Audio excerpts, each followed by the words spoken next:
آج کی ویڈیو بہت اہم ہے اور میں چاہوں گا کہ آپ اس ویڈیو کو زیادہ سے زیادہ شیئر کریں۔ یہ ایک انسان کی فریاد ہے، ایک ہمارا بڑا پیارا بھائی جس نے اپنا معدہ کٹوایا پریشر میں آ کے۔ نام میں نہیں لے سکتا کیونکہ نام لینے سے انہوں نے منع کیا ہے مجھے، لیکن وہ ان کی ایک ریکویسٹ ہے کہ وہ جس اذیت سے اور تکلیف سے گزر گئے کوئی دوسرا انسان نہ گزرے۔ ویٹ بہت زیادہ تھا تو کسی نے مشورہ دے دیا کہ معدہ کٹوا لو، اور آج کل یہ فیشن بنتا جا رہا ہے، لوگ معدہ کٹوا رہے ہیں۔ جس ڈاکٹر کے ذریعے اس نے معدہ کٹوایا ابھی تک وہ تقریباً اس سال میں 300 لوگوں کو معدہ جو ہے وہ کاٹ چکا ہے۔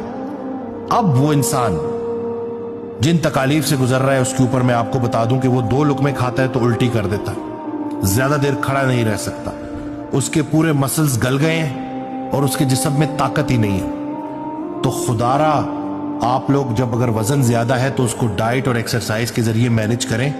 دیر از نو شارٹ کٹ۔